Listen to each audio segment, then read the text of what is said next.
जमशेद रतन टाटा भारत के सबसे बड़े कारोबारी ग्रुप के मालिक थे। टाटा ग्रुप 1932 में सिविल एविएशन में भी आ गया। बरतानवी हुकूमत ने इस ज़माने में सिविल एविएशन की पॉलिसी बनाई थी, जिसके तहत प्राइवेट कंपनियों को एयरलाइंस की इजाज़त दे दी गई थी। जमशेद टाटा ने इसी सहूलत का फ़ायदा उठाया और 1932 में टाटा एयरलाइंस की बुनियाद रखी। ये हिंदुस्तान की पहली प्राइवेट एयरलाइन थी।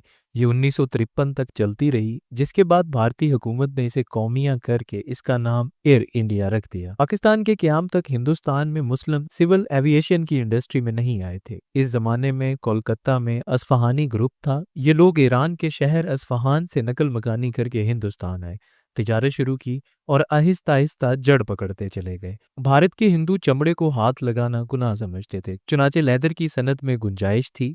मुसलमानों ने इसी गुंजाइश का फ़ायदा उठाया। चुनाचे इस ज़माने में सहगल हो, असफ़हानी हो या फिर आदमजी फैमिली हो, ये सब किसी न किसी हद तक चमड़े की सनत से वाबस्ता थे। कोलकाता और मुंबई इस ज़माने में बिजनेस के मराकज़ थे। असफ़हानी फैमिली का बिजनेस भी कोलकाता और मुंबई में था। असफ़हानी फैमिली के एक फ़र्द मिर्ज़ा अहमद असफ़हानी को सिविल एविएशन में दिलचस्पी थी। उसने दो मुसलमान बिजनेसमैनों के साथ मिलकर 1946 में कोलकाता में ओरिएंट एयरलाइन के नाम से एयरलाइन की बुनियाद रखी। हिंदुस्तानी प्रेस ने इसे पहली मुस्लिम एयरलाइन का टाइटल दे दिया। ओरिएंट के पास शुरू में सिर्फ दो रूट्स थे, कोलकाता से कराची और कोलकाता से रंगून यानी बर्मा। पाकिस्तान के क़याम के बाद असफ़हानी फैमिली कराची और चिटागांग शिफ्ट हो गई।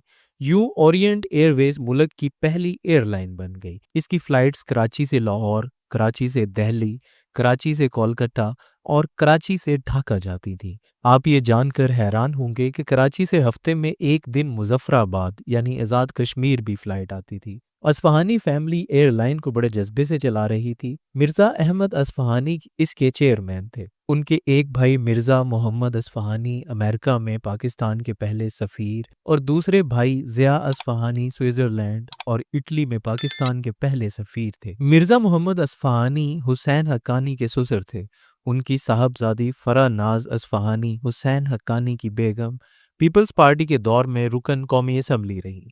मिर्ज़ा मोहम्मद असफ़हानी ख़ानदानी झगड़ों से दिल बर्दाश्ता होकर सिंध क्लब में शिफ्ट हो गए और नवंबर 2013 में उनका वहीं इंतकाल और जनाजा हुआ। बहरहाल असल कहानी की तरफ वापस आता हूँ। भारतीय हुकूमत ने 1953 में टाटा एयरलाइन को कौमिया करके एयर इंडिया में तब्दील कर दिया। पाकिस्तान में इस वक्त मोहम्मद अली बोगरा वज़ीर आज़म थे।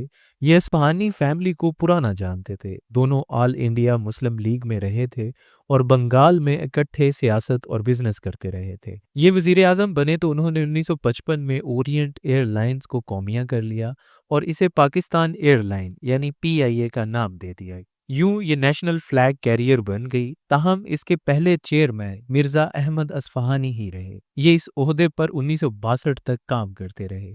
ओरिएंट PIA में तब्दील हो गई। ये हुकूमत के पास भी चली गई, लेकिन इसके बावजूद दुनिया का नामवर इदारा रही। ये चीन का बैरूनी दुनिया से पहला और वाहद राब्ता थी। PIA बीजिंग की सरजमीन को छूने वाली वाहद एयरलाइन थी। ये अमेरिका और यूरोप को मशरकी ममालिक से भी पहला राब्ता थी। PIA की वजह से 1980 की दिहाई तक कराची को आज के दुबई जैसी अहमियत हासिल थी। फ्लाइट्स में म्यूजिक, वीडियो एंटरटेनमेंट के बानी भी PIA थी। 1970 की दिहाई में PIA ने एयर माल्टा की इंटरनेशनल बिड जीती और माल्टा जाकर एयर माल्टा की बुनियाद रखी। माल्टा में आज भी बच्चों के सिलेबस में PIA का पूरा बाब शामिल है।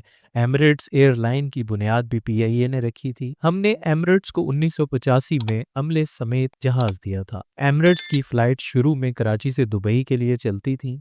एमिरेट्स के कोड में आज भी IK का लफ्ज़ है। I का मतलब एमिरेट्स है और K कराची की निशानदही करता है। PIA के ग्राउंड्स और फ़िज़ाई अमले ने बाद अज़ां सिंगापुर एयरलाइंस, कतर एयरवेज और इत्तेहाद एयरवेज की ग्रोथ में भी अहम किरदार अदा किया। PIA का पहला बोइंग जहाज 1970 की दिहाई में इस्तांबुल में लैंड हुआ था। इस्तांबुल का एयरपोर्ट उस वक्त छोटा था, लिहाजा हमारे जहाज की लैंडिंग के लिए तुर्किश गवर्नमेंट ने नई एयर स्ट्रिप बनाई और पूरी काबीना ने एयरपोर्ट आकर जहाज का इस्तकबाल किया। चीन के बानी माओ ज़ेतुंग का ज़ाती जहाज भी जनरल अयूब ने PIA से लेकर गिफ्ट किया था। یہ آج بھی پاکستان کے شکریہ کے ساتھ چین کے میوزیم میں کھڑا ہے، لیکن پھر یہ بھی باقی اداروں کی طرح زوال پذیر ہو گئی۔ پی آئی اے کی تباہی کی بے شمار وجوہات میں سے سیاسی بھرتیاں، یونین بازی اور کرپشن اہم ترین تھیں، یہاں تک کہ صورتحال یہ ہو گئی اس کے 30 جہازوں میں سے صرف 18 بلکہ 14 پرواز کے قابل ہیں، باقی تمام جہاز ایئرپورٹس پر کھڑے ہیں۔ پی آئی اے کے ماہر انجینئر ایک جہاز کا پرزہ نکال کر دوسرے میں لگاتے ہیں، اسے اڑاتے ہیں، اور جب یہ واپس آتا تو اس کا پرزہ نکال کر دوسرے میں لگا کر اسے اڑنے کے قابل بنا دیتے ہیں اور دوسرا جہاز رن وے پر کھڑا کر دیا جاتا ہے۔ پی آئی اے کی حالت یہ ہے، جنوری 2021 میں ملائیشیا نے بوئنگ 777 مسافروں سمیت یرغمال بنا لیا۔ پی آئی اے نے برطانیہ کی کمپنی کے $14 ملین ادا کرنا تھے، لہٰذا کمپنی نے کوالالمپور میں جہاز پر قبضہ کر لیا۔ یہ خبر پوری دنیا میں پاکستان کی جگ ہنسائی کا باعث بنی۔ یہ واقعہ دوسری مرتبہ 2023 میں دہرایا گیا۔ کوالالمپور میں دوبارہ بوئنگ 777 پر قبضہ کر لیا گیا۔ پی آئی اے نے اس مرتبہ $4.5 ملین ادا کرنا تھا۔ یہ دونوں قبضے برطانیہ کے عدالتی احکامات کے بعد ہوئے تھے۔ پی آئی اے کا روزانہ خسارہ 15 کروڑ سے 24 کروڑ روپے ہے، جبکہ 2018 سے اب تک یہ $3.3 بلین کے مقروض ہیں۔ یوں یہ ملک کے گلے کی ہڈی بن کر رہ گئی۔ پی آئی اے بہرحال 23 دسمبر 2025 کو فروخت ہو گئی۔ اسے عارف حبیب نے 135 ارب روپے میں خرید لیا۔ عارف حبیب کے ساتھ Fatima group, lake city, Feroze lab اور سٹی سکول گروپ شامل ہیں، اور ان قریب فوجی فرٹیلائزرز بھی ان کے ساتھ شریک ہو جائیں گے۔ یہ گروپ 75% شیئرز کا مالک ہوگا، باقی 25% حکومت پاکستان کے پاس رہیں گے۔ اب سوال یہ ہے، کیا عارف حبیب حکومت کو 135 ارب ادا کرے گا؟ جی نہیں، حکومت کو صرف 7.5% رقم ملے گی۔ یہ رقم 10 ارب 12 کروڑ روپے بنتی ہے۔ باقی 125 ارب روپے پی آئی اے کی فلاح و بہبود، تعمیر اور بحالی پر خرچ ہوں گے۔ گویا عملاً گروپ کو صرف 10 ارب روپے ادا کرنا پڑیں گے، اور یہ لوگ یہ رقم ایک دن میں پی آئی اے کے شیئر سے کما لیں گے۔ گویا عملاً پی آئی اے مفت فروخت ہو گئی۔ آپ کو یاد ہوگا حکومت نے اکتوبر 2024 میں بھی پی آئی اے کی بیڈنگ کرائی تھی۔ اس وقت اس کے لیے سب سے بڑی بولی بلو ورلڈ سٹی نے دی تھی، وہ بھی 10 ارب روپے تھی۔ تاہم حکومت نے یہ آفر مسترد کر دی تھی، لیکن آج اگر دیکھا جائے تو پی آئی اے 10 ارب روپے میں ہی فروخت ہوئی۔ گویا بلو ورلڈ سٹی نے 2024 میں اس کی ٹھیک قیمت لگائی تھی، لیکن اس کے باوجود یہ سودا برا نہیں۔ حکومت کو روزانہ 15 سے 24 کروڑ روپے نقصان ہو رہا تھا، یہ نقصان رک گیا، یہ بھی غنیمت ہے۔ دوسرا سوال یہ ہے، پی آئی اے کی نجکاری اگر اتنی آسان تھی تو حکومتیں آج تک کیوں نہیں کر سکیں؟ اس کی وجہ بدنیتی تھی۔ پی آئی اے حکومتوں کے لیے ہر زمانے میں دودھ دینے والی گائے رہی ہے۔ پیپلز پارٹی ہو، ایم کی ایم ہو یا پھر نون لیگ، یہ اپنے نااہل کارکنوں کو پی آئی اے میں پارک کر دیتی تھی، اور یوں دنیا کی بہترین ایئر لائن تنخواہوں کے بوجھ تلے دب کر ختم ہو گئی۔ یہ حکومت بھی نجکاری کو ٹالنا چاہتی تھی، لیکن فیلڈ مارشل نے یہ ڈنڈے کے ساتھ کروائی۔ یہ فیصلہ بنیادی طور پر سپٹمبر 2024 میں کراچی کے بزنس مینوں کے ساتھ فیلڈ مارشل کی میٹنگ کے دوران ہوا۔ جنرل اعظم منیر نے بزنس مینوں کو مشورہ دیا کہ آپ مل کر پی آئی اے خرید لیں۔ عارف حبیب نے اس پر رضامندی کا اظہار کر دیا، اور یوں یہ معاملہ شروع ہو گیا، لیکن اس کے باوجود بھی 15 مہینے لگ گئے۔ کیوں؟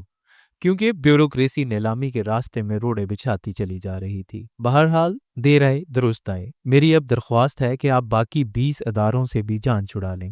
ملک کا ہر وہ ادارہ جو خسارے میں جا رہا ہے اسے نیلام کریں اور جان چھڑائیں، اور یہ فیصلہ کر لیں حکومت کوئی کاروبار نہیں کرے گی، یہ صرف پالیسی بنائے گی، وہ بھی سیدھی اور سادی ہوگی تاکہ ملک آگے بڑھ سکے۔ امریکہ، چین، یورپ میں F-35 اور J-35 جیسے جنگی طیارے بھی پرائیویٹ کمپنیاں بناتی ہیں، اور میزائل، آبدوزیں اور نیوکلیئر پلانٹ بھی بزنس مین تیار کرتے ہیں، جبکہ ہماری حکومتیں ریلوے، ایئر لائن کے ٹکٹ بیچ رہی ہیں۔ ہم اگر اس دنیا کا مقابلہ کرنا چاہتے ہیں تو پھر ہماری حکومتوں کو 2-4 لاکھ گائے اور بھینسیں بھی رکھ لینی چاہیے، تاکہ وزیر اعظم صبح اٹھ کر سب سے پہلے دودھ بیچا کریں، اور اگر اس کے بعد وقت بچ جائے تو یہ حکومتی کھیتوں میں سبزیاں کاشت کر لیا کریں۔ ہمیں اب مان لینا چاہیے کہ کاروبار حکومتوں کا کام نہیں ہوتا، یہ کام عارف حبیب اور گوہر ایجاد جیسے لوگ ہی کرتے اچھے لگتے ہیں، چنانچہ ان پر اعتماد کریں، یہ آپ کو مایوس نہیں کریں گے۔ شکریہ۔